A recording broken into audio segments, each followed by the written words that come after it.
Hello friends, ఈరోజు ఈ వీడియోలో ఆల్ ఇండియా కోటా కౌన్సిలింగ్ ద్వారా ఎంబీబీఎస్ సీట్ అడ్మిషన్ కోసం స్పెషల్ స్టే వేకెన్సీ రౌండ్ కు సంబంధించి ఆల్రెడీ నోటిఫికేషన్ రిలీజ్ అయింది. నవంబర్ 20వ తారీఖు నుండి వెబ్ ఆప్షన్స్ పెట్టుకునే అవకాశం ఉంది. అయితే వెబ్ ఆప్షన్స్ పెట్టుకునే ముందు ప్రతి ఒక్కరు కూడా 50,000 రూపాయలు సెక్యూరిటీ డిపాజిట్ అమౌంట్ పే చేసి మాత్రమే ఈ వెబ్ ఆప్షన్స్ పెట్టుకునే అవకాశం లభిస్తుంది. సో ఎవరికి ఏ కేటగిరీలో, ఏ స్టేట్ లో, ఏ కాలేజ్ లో ఎన్ని సీట్స్ ఉన్నాయి అనేది ఒకసారి చెక్ చేసుకోండి. చెక్ చేసుకుని ఆ తర్వాత మాత్రమే మీరు వెబ్ ఆప్షన్స్ పెట్టుకోండి. అయితే ఈ డేటాని మనకి ఆల్రెడీ అఫీషియల్ వెబ్సైట్ లో సీట్ మ్యాట్రిక్స్ అని ఒక పీడిఎఫ్ రూపంలో ఇచ్చారు. 11 పేజెస్ లో మనకి డేటా ఉంది. అయితే ఇక్కడ కేవలము ఎంబీబీఎస్ కి మాత్రమే కాదు, BDS and BSc nursing courses కు సంబంధించిన సీట్స్, వాటితో పాటుగా ఆల్ ఇండియా కోటా కేటగిరీలో, అలాగే డీమ్డ్ యూనివర్సిటీస్ కి, ఎయిమ్స్ అండ్ జిప్మర్ కాలేజెస్ లో టోటల్ గా అంటే ఓవరాల్ గా అసలు ఎన్ని సీట్స్ మనకి మిగిలిపోయినాయి ఈ లాస్ట్ రౌండ్ కి అనేది ఇక్కడ క్లియర్ గా ఇచ్చారు. సో మీరు మీ కేటగిరీలో ఏ స్టేట్ లో ఉందో ఒకసారి చూసుకొని జాగ్రత్తగా వెబ్ ఆప్షన్స్ పెట్టుకోండి, ఎవరైనా పార్టిసిపేట్ చేయడానికి ఇష్టంగా ఉంటే. అయితే ఇక్కడ ఇచ్చినటువంటి ఈ సీట్ మ్యాట్రిక్స్ లో కేటగిరీ వైజ్ గా ఉన్నటువంటి సీట్స్ ని నేను టోటల్ చేసి మీకు ఈజీగా ఉండేలాగా ఒక లిస్ట్ తయారు చేశాను. ఒకసారి ఆ లిస్ట్ చూద్దాము. ఇక్కడ మీరు చూడొచ్చండి, ఎంబీబీఎస్ లో ఆల్ ఇండియా కోటా కేటగిరీలో అంటే గవర్నమెంట్ కాలేజెస్ లో మీకు ఓసీ వాళ్ళకి 18 సీట్లు ఉన్నాయి, బీసీ వాళ్ళకి 6 సీట్స్ ఉన్నాయి, ఎస్సీ వాళ్ళకి 8 సీట్స్, ఎస్టీ వాళ్ళకి 1, అలాగే ఈడబ్ల్యూఎస్ కేటగిరీలో 3 సీట్స్, బీసీ పిహెచ్ కోటాలో 1 సీట్ ఉంది. అలాగే ఎయిమ్స్ కాలేజెస్ లో ఓసీకి 2 సీట్లు, బీసీకి 1, SC 1, ST 1, EWS 1. Next deemed universities లో ఇక్కడ రిజర్వేషన్ ఏమీ ఉండదు కాబట్టి ఓపెన్ అని రాశాను. 17 సీట్స్ అవైలబుల్ గా ఉన్నాయి. ఓకే. అలాగే బీడీఎస్ తీసుకున్నట్లయితే ఇక్కడ కేవలము ఆల్ ఇండియా కోటా కౌన్సిలింగ్ ద్వారా మాత్రమే ఇక్కడ మెన్షన్ చేశాను. ఓసీలో 29 seats, BC 19, SC 20, ST 11, EWS 6, OC pH 10, BC pH 6, SC pH 4, ST pH 2, EWS pH 3. ఇక్కడ పిహెచ్ కోటాలో స్టూడెంట్స్ ఎవరు కానీ పార్టిసిపేట్ చేయకపోతే ఈ సీట్స్ ని కన్వర్ట్ చేస్తారు. సో ఎవరైతే ఇప్పుడు ఈ కౌన్సిలింగ్ లో పార్టిసిపేట్ చేయాలి అనుకుంటున్నారో దయచేసి మీరు మీ కేటగిరీలో టోటల్ నెంబర్ ఆఫ్ సీట్స్ ఎన్నున్నాయి, ఏ స్టేట్ లో ఏ కాలేజ్ లో ఉన్నాయో చూసుకొని జాగ్రత్తగా వెబ్ ఆప్షన్స్ పెట్టుకోండి. వెబ్ ఆప్షన్స్ పెట్టేటప్పుడు ఒక కాలేజ్ అయినా పెట్టుకోవచ్చు, లేదా మీకు కావాల్సిన అన్ని కాలేజెస్ అయినా పెట్టుకోవచ్చు. కానీ పెట్టుకునేటప్పుడు జాగ్రత్తగా ఆర్డర్ ఆఫ్ ప్రయారిటీ చూసుకోండి. కేవలము మీకు ఇంట్రెస్ట్ ఉన్నటువంటి స్టేట్స్, కాలేజెస్ మాత్రమే చూస్ చేసుకోండి జాగ్రత్తగా. అంతేగాని మీరు పొరపాటున అన్ని కాలేజెస్ పెట్టేసి మేము ఎక్కడొచ్చినా జాయిన్ అవుతాము, ఎంబీబీఎస్ వస్తే చాలు అని మీరు ఆలోచించొద్దు ఎవరు కూడా. దయచేసి సీటు రాకముందు మన ఆలోచన విధానం అలాగే ఉంటుందండి, కానీ సీటు వచ్చిన తర్వాత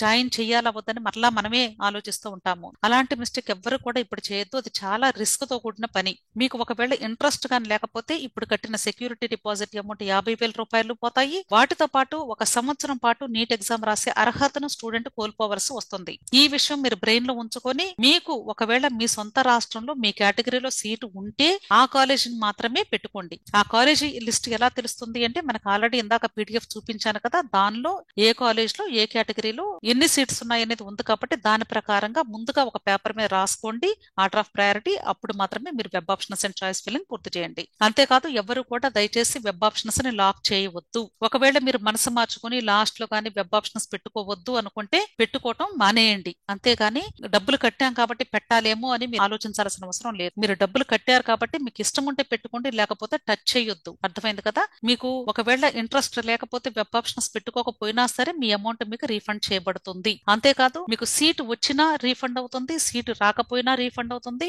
కేవలము సీటు వచ్చి జాయిన్ అవ్వకపోతే మాత్రమే అప్పుడు మీ అమౌంట్ మీకు రీఫండ్ చేయబడదు. గుర్తుంచుకోండి. అర్థమైంది కదా. సో ప్రతి ఒక్కరు కూడా జాగ్రత్తగా డెసిషన్ తీసుకోండి. కేర్ఫుల్ గా మీరు వెబ్ ఆప్షన్స్ పెట్టుకోండి. అసలు పెట్టుకోవాలా లేదనేది ఆలోచించుకోండి. క్లియర్. ఇంకొక మోస్ట్ ఇంపార్టెంట్ పాయింట్ మీ అందరికీ ఈ రోజు షేర్ చేయాలి అనుకుంటున్నాను. నేను ఇప్పుడు నీట్ పీజీ కౌన్సిలింగ్ కూడా చూస్తూ ఉన్నానండి. నీట్ పీజీ కౌన్సిలింగ్ లో చాలా డిఫికల్టీస్ ని అబ్జర్వ్ చేస్తూ ఉన్నాను. ఎందుకంటే మీరు ఎంబీబీఎస్ ఏ స్టేట్ లో అయితే చేస్తారో ఆ స్టేట్ లో లోకల్ గా మీకు ఎలిజిబిలిటీ వస్తుంది అని మనకి అంటే రూల్స్ ప్రకారంగా తెలుసు. కానీ రీసెంట్ గా మీరు తెలంగాణ రాష్ట్రాన్ని తీసుకున్నట్లయితే తెలంగాణ స్టేట్ లో ఎంబీబీఎస్ చేసినటువంటి స్టూడెంట్స్ అంటే తెలంగాణ వాళ్ళు కాకుండా వేరే ఏ ఇతర స్టూడెంట్ అయినా సరే అక్కడ ఎంబీబీఎస్ చదివితే ఆ స్టూడెంట్ తెలంగాణ స్టేట్ కి లోకల్ కాదు అని వాళ్ళు స్టేట్మెంట్ పాస్ చేశారు. వాళ్ళు రూల్స్ ని చేంజ్ చేశారు ఈ సంవత్సరం. వాళ్ళు కన్వీనర్ కోటాలో పార్టిసిపేట్ చేసే అర్హతను కోల్పోయారు. అదే మాదిరిగా కొన్ని రాష్ట్రాల్లో కూడా ఇదే సమస్య మనకి రీసెంట్ గా స్టార్ట్ అయింది. కాబట్టి దయచేసి మీ అందరినీ కూడా నేను రిక్వెస్ట్ చేస్తూ ఉన్నాను. ఇది ఆల్ ఇండియా కోటా కౌన్సిలింగ్ కాబట్టి దయచేసి మీరు వెబ్ ఆప్షన్స్ పెట్టుకునేటప్పుడు మీ సొంత రాష్ట్రానికే మీరు ప్రయారిటీ ఇస్తే మంచిది అనే ఉద్దేశంతో చెప్తూ ఉన్నాను. ఎందుకంటే మీ సొంత రాష్ట్రంలో ఎంబీబీఎస్ చేస్తే మీకు లోకల్ స్టేటస్ ఉంటుంది.